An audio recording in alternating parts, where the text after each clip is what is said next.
All right, so picture this. You're in Guanajuato. You've just done the thing. You visited the legendary Callejón del Beso, the Alley of the Kiss. I mean, it's one of the most romantic spots in all of Mexico. But after that perfect, magical moment, a very, very real question hits you. Okay, now what's for dinner? Let's solve that problem. We are going to be your personal food guide starting right now. Yeah, you're standing right there on that famous third step, just surrounded by these incredible, colorful colonial buildings, the legend, the whole atmosphere. It's all there. You've got the picture, you've captured the moment, but, uh-oh, now your stomach is starting to talk. And you know what? This is exactly where most visitors get totally stuck. The whole area is just packed with options, and it is so easy to accidentally wander into a tourist trap. But don't you worry, we're going to break down exactly where you should go, literally just steps from where you're standing. So, first things first, let's talk about how this neighborhood even became Guanajuato's restaurant hub in the first place. Because, believe it or not, it wasn't always this way.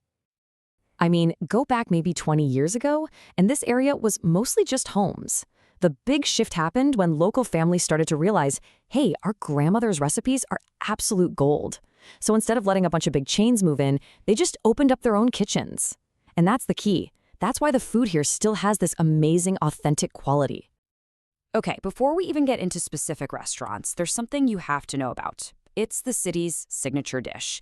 And trust me, it is probably not what you're thinking. Let's meet the enchilada minera. So this dish was actually born out of the city's incredible silver mining history.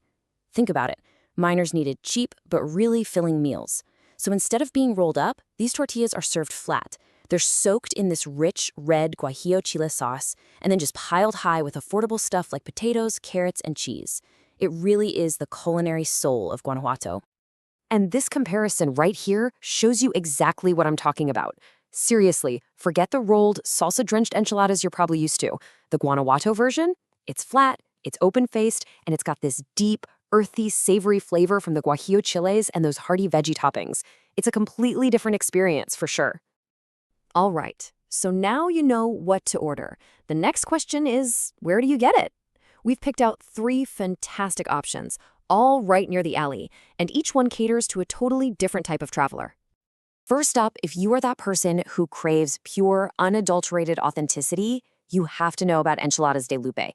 Okay, listen to this. There's no sign.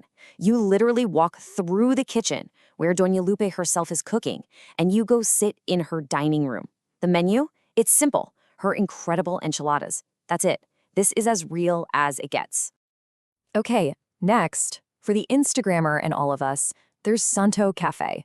This place is famous for its 3, and I mean tiny, tables on a bridge that hangs over the street. The food's good, it's solid, but let's be totally honest here. You are paying a premium, probably about 50% more, for that location and that unbelievable photo op. And last but not least, for all you people watchers out there, we have Casa Valadez. This place is an institution. It's been here for 75 years, sitting right across from the absolutely stunning Teatro Juarez. Here, you get really good, totally reliable food while you're sitting in what feels like the living room of Guanajuato, just watching all the city's life unfold right in front of you. Now, this chart is super helpful because it really just breaks down your decision. What are you looking for? Do you want the absolute most authentic food for under $10, even if it means you gotta wait? Or are you all about getting that perfect picture? Or maybe you just want a reliable, classic meal in the best location possible. This lets you choose based on your priorities for the day. Okay, let's shift gears. We need to talk about what might be the most important part of this whole thing, the common mistakes. These are the little things that can seriously cost you time, money, and, worst of all, a good meal. In this timeline right here, perfectly captures mistake number 1. Bad timing. And we're talking specifically about Enchiladas de Lupe. You see that window between 7 and 8:30 p.m.? That's when all the tour groups descend. We literally call this the regret zone. You will be waiting on the cobblestones, getting hangry and frustrated. The smart move? Get there right at 6 p.m. when they open, or just wait until after 8:30. And look, this is not just theoretical. Check out this quote from a visitor, Anna from Texas. She said they arrived at 7:15 and waited 40 minutes on the cobblestones, and her group almost left. 40 minutes! That's a huge chunk of your vacation evening just gone, spent standing around. All right, mistake number 2. This one's a big one. It's thinking you're saving money by booking a hotel outside the historic center. This chart tells the real story. Sure, you might save, say, $140 on your room over 4 nights. But look, you could easily spend almost $250 on taxis and lose hours and hours of your precious time just commuting up and down Guanajuato's super steep hills.